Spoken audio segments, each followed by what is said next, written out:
Dear learners, Assalamu alaikum. I expect all of you are fine by the grace of most omnipotent and most merciful Allah. I am also fine. After a long days, we have come close to each other through online classes. You know that we are going through a tough situation.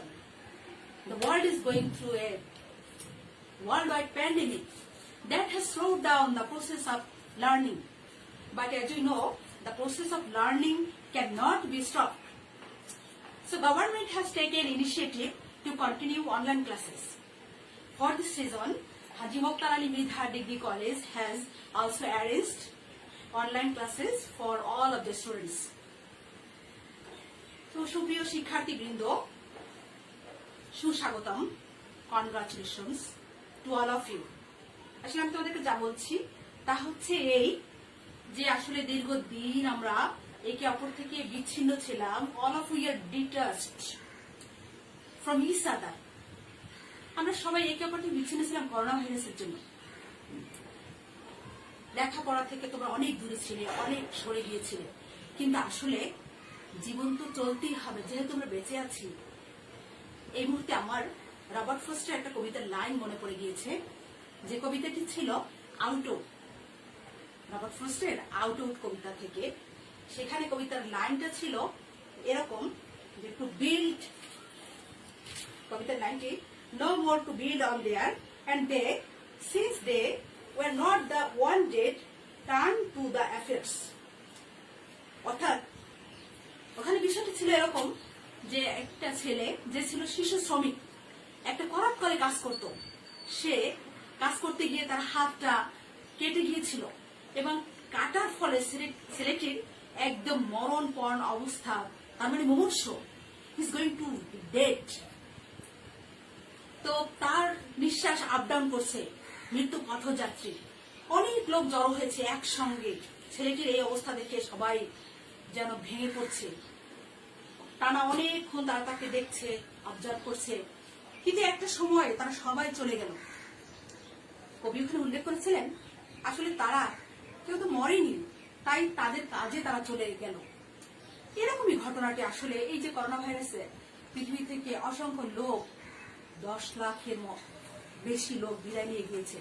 কিন্তু যেহেতু আমরা বেঁচে আছি, তোমরা বেঁচে আছো, তাই তোমাদেরকে পড়তে হবে, জানতে হবে, শিখতে হবে, আবার লেখাপড়ায় মনোনিবেশ করতে হবে। আর তোমরা জানো ইন্টারমিডিয়েট ক্লাসটা হচ্ছে so much vital for the students. In order to establish in a society, সমাজে নিজেকে স্থাপন করতে হলে, নিজেকে প্রতিষ্ঠিত করতে হলে 4টা certificate is very much essential, very much vital. তার মধ্যে number 1 SSC, number 2 SSC, number 3 honours, number 4 masters.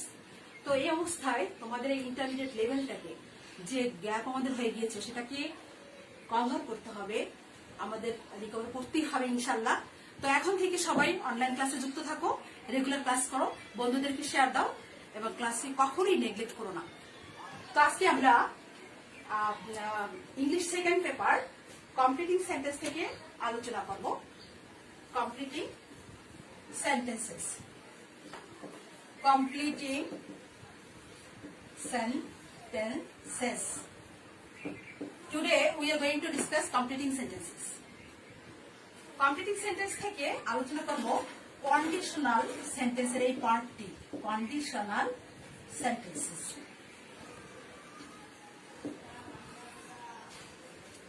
Conditional সেন্টেন্সে শর্তযুক্ত বাক্য, যে বাক্যগুলো একটি ডিপেন্ড করে অন্য অংশের উপর। তো এখানে আমরা ইফ যুক্ত রুলসটি দিয়ে শুরু করব। ইফ যুক্ত rules. So dear learners, please write down. একটু লেখো, আমি একটু রুলস একটু লিখছি। ইফ যুক্ত বাক্যটি, ইফ যুক্ত বাক্যটি প্রথম অংশ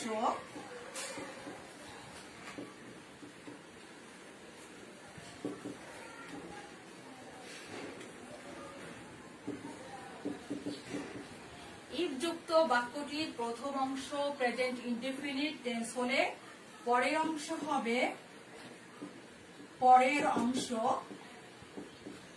ফিউচার ইনডেফিনিট।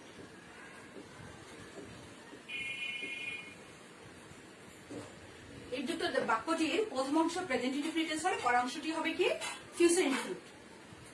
নেক্সট, ইফযুক্ত বাক্যটির প্রথম অংশ পাস্ট ইনডেফিনিট হলে পরের অংশ হবে পাস্ট কন্ডিশনাল।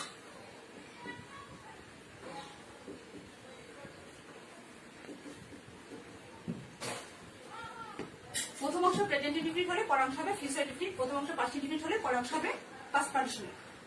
থার্ড, প্রথম অংশ পাস্ট পারফেক্ট হলে পরের অংশ হবে পারফেক্ট কন্ডিশনাল। তাহলে আমরা কি পেলাম? ইফযুক্ত বাক্যটির প্রথম অংশ প্রেজেন্ট ইনডিফিনিট হলে পরের অংশ হবে ফিউচার ইনডিফিনিট, প্রথম অংশ পাস্ট ইনডিফিনিট হলে পরের অংশ হবে পাস্ট কন্ডিশনাল, প্রথম অংশ পাস্ট পারফেক্ট হলে পরের অংশ হবে perfect conditional. Okay, now we are going to set example number 1. If he comes, dear students, you see an example on the board. If he comes, if যুক্ত sentence, এটি প্রথম অংশ হচ্ছে প্রেজেন্ট ইনডিফিনিট টেন্স এবং আমরা স্মরণ করতে পারছি ইনশাল্লাহ যে এটা হচ্ছে কি সেন্টেন্স, এটা হচ্ছে কি সেন্টেন্স, এটা হচ্ছে কমপ্লেক্স সেন্টেন্স। অবশ্যই তোমাদের স্মরণ আছে যে কমপ্লেক্স সেন্টেন্স গুলো কি কি দ্বারা যুক্ত থাকবে, সিন্স, অ্যাজ, হোয়েন, দো, although, who, which, hot, etcetera, if, এগুলো দ্বারা যুক্ত থাকে। এবং আরো একটু আমরা স্মরণ করে দিতে চাই, কমপ্লেক্স সেন্টেন্সে একটা প্রিন্সিপাল ক্লজ থাকে এবং এক বা একাধিক সাবঅর্ডিনেট ক্লজ থাকে। এবং সহজ ভাষায় আমরা স্টুডেন্টদের বলি যে কমপ্লেক্স সেন্টেন্সে ডাবল সাবজেক্ট ডাবল ভার্ব থাকে কমপ্লেক্স সেন্টেন্সে। তো একটা অংশে দেখো হি হচ্ছে একটা সাবজেক্ট, সো আদার পার্টে we must need another subject, এখানে আরেকটা সাবজেক্ট দরকার হবে। এই অংশে একটা ভার্ব আছে, কামস একটা ভার্ব, সো অ্যানাদার পার্টে আবার আমার ভার্ব দরকার হবে, যেহেতু কমপ্লেক্স সেন্টেন্সে ডাবল সাবজেক্ট ডাবল ভার্ব। তাহলে ইফ হি কামস, যদি সে আসে, এটা হচ্ছে প্রেজেন্ট ইনডেফিনিট টেন্স, এটা হচ্ছে প্রেজেন্ট ইনডেফিনিট টেন্স। তো প্রথম অংশ যদি প্রেজেন্ট ইনডেফিনিট টেন্স হয়, পরের অংশ হবে ফিউচার ইনডেফিনিট। একটু মুছে নিচ্ছি, পরের অংশ হবে ফিউচার ইনডেফিনিট। ডিয়ার লার্নার্স, প্রথম অংশ প্রেজেন্ট ইনডেফিনিট হলে পরের অংশ হবে ফিউচার ইনডেফিনিট। তো আমরা এখানে যেহেতু প্রেজেন্ট ইনডেফিনিট পেয়ে গেলাম, পরের অংশ আমরা ফিউচার ইনডেফিনিট করবো। What's the structure of future indefinite? Future indefinite টেন্সের গঠনটা মনে আছে নিশ্চয়ই, সাবজেক্ট প্লাস শ্যাল বা উইল প্লাস ভার্বের বেস ফর্ম। সাবজেক্ট নিয়ে আসি, এখন এগুলো আসলে মিনিংটাও you have to understand, you have to realise, তোমাকে অর্থটা বুঝতে হবে। ইফ হি কামস, যদি সে আসে, আমরা বলতে পারি যে আমি যাব, আই শ্যাল গো।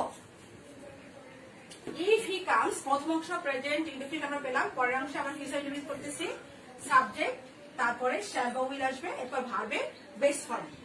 তাহলে হয়ে গেল প্রথম অংশ প্রেজেন্ট ইনডেফিনিট, পরের অংশ future indefinite. Clear? Next example number 2 থেকে আমরা আসি। প্রথম অংশ পাস্ট ইনডেফিনিট হলে পরের অংশ হবে পাস্ট কন্ডিশনাল। আমরা সেম সেন্টেন্সে we want to set if he comes বলেছি আগে, এখন এটাকে পাস্ট করে ফেলবো। If he came, if he কেম অংশটা হচ্ছে ইফ হি কেম, এটা পাস্ট ইনডেফিনিট টেন্স। পরের অংশ হবে পাস্ট কন্ডিশনাল। পাস্ট কন্ডিশনাল আমি বলেছি এটা কমপ্লেক্স সেন্টেন্স, তাহলে আমার ডাবল সাবজেক্ট দরকার হবে। তো আমরা এই ক্ষেত্রে আবার এভাবে করতে পারি, যদি শেষে ছিল মানে অতীত অর্থে, এখানে আই উড, আচ্ছা আমি পরে লিখে আগে পাস্ট কন্ডিশনাল স্ট্রাকচারটা লিখে দিচ্ছি তোমাদেরকে। Past conditional, please write down the structure of past conditional. আমরা বলেছি পরের অংশ হবে past conditional. So past conditional স্ট্রাকচারটা লিখে নাও। Past conditional past conditional structure হচ্ছে subject, subject would oblique would oblique might would could might plus ভার্বের বেস ফর্ম, ভার্বের বেস ফর্ম বা প্রেজেন্ট ফর্ম। পাস্ট কন্ডিশনালের গঠনটা হলো সাবজেক্ট would could might ভার্বের বেস ফর্ম ও প্রেজেন্ট ফর্ম। তিনটে থেকে আমরা ডিফারেন্টলি নিচ্ছি। তাহলে ইফ হি কেম সাবজেক্ট দিচ্ছি আই, তারপর আমরা উড দিলাম আই উড, এরপরে ভার্বের বেস ফর্ম, ভার্বটা আমরা গো দিলাম আই উড গো। তাহলে আমার পাস্ট কন্ডিশনাল কিন্তু হয়ে গেল। ইফ যুক্ত সেন্টেন্সের প্রথম অংশ হলো কি পাস্ট ইনডিফিনিট, পরের অংশ হলো পাস্ট কন্ডিশনাল। ক্লিয়ার? তাহলে এখান থেকে আমরা জানলাম ইফ যুক্ত সেন্টেন্সের প্রথম অংশ প্রেজেন্ট ইনডিফিনিট হলে পরের অংশ ফিউচার ইনডিফিনিট। ইফ যুক্ত সেন্টেন্সের প্রথম অংশ পাস্ট ইনডিফিনিট হলে পরের অংশ পাস্ট কন্ডিশনাল। নেক্সট, ইফ যুক্ত সেন্টেন্সের প্রথম অংশ পাস্ট পারফেক্ট হলে পরের অংশ হবে পারফেক্ট কন্ডিশনাল। এখন আমরা জেনে নিব what's the structure of perfect conditional.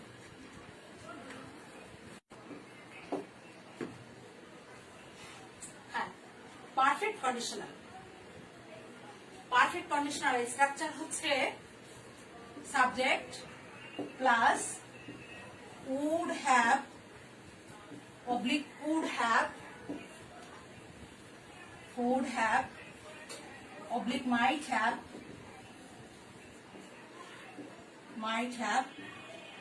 Plus মূল ভার্বের পাস্ট পার্টিসিপেট, মূল ভার্বের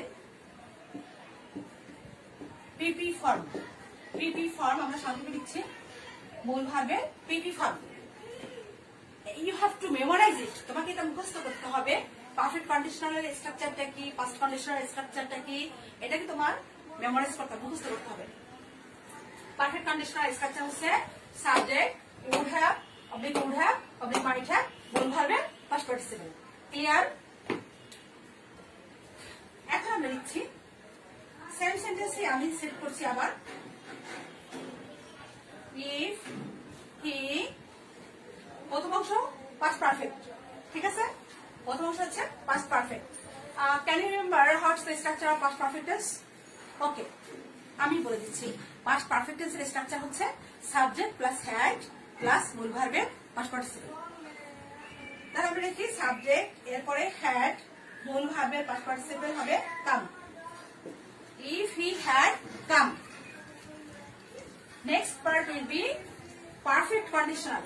পারফেক্ট কন্ডিশনাল স্ট্রাকচার হচ্ছে subject would have oblique might have plus মূল ভার্বের পাস্ট পার্টিসিপেল। আমরা এভাবে একই সেন্টেন্স এভাবেই করে যাই। পরবর্তীতে আমরা আরো বেশি বেশি এক্সাম্পল দেব ফর এক্সারসাইজিং ফর ইউ, তোমাদের আরো বেশি বেশি প্র্যাকটিস করার জন্য। তো বোঝার জন্য একই এক্সাম্পল সেট করেছি। If he had come, would have I would have মূল ভার্বের পিপি ফর্ম, গোর পাস্ট পার্টিসিপেল হবে গান।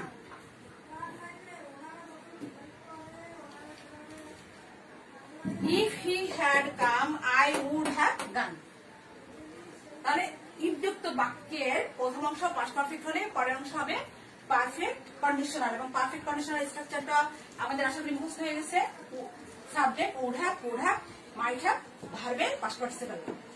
তো ডিয়ার লার্নার্স, বিষয়টা একটু জটিল হলেও আসলে তোমরা যদি মনোযোগ দাও, if you give attention, I am sure you will do better in the exam.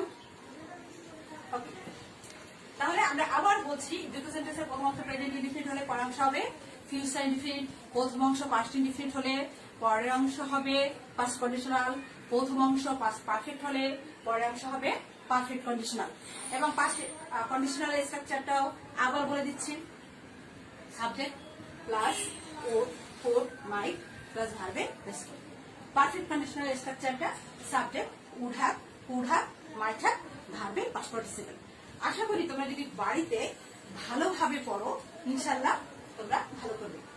তো আসলে আজকে এই পর্যন্তই থাক, আমরা আবার পরবর্তীতে আরো নতুন নতুন বিষয় নিয়ে আলোচনা করবো ইনশাল্লাহ। তো ছাত্রছাত্রী বৃন্দ, তোমাদের প্রতি it's my request or advice, Please attend the classes. Be regular in the classes. Don't neglect the online classes. In the fine or in the sum up, I want to say, পরিশেষে আমি বলতে চাই একটা গ্রামীণ ফোনের একটা add দিয়ে আমি আমার কথা আজকে ক্লাসে সমাপ্তি টানতে চাই।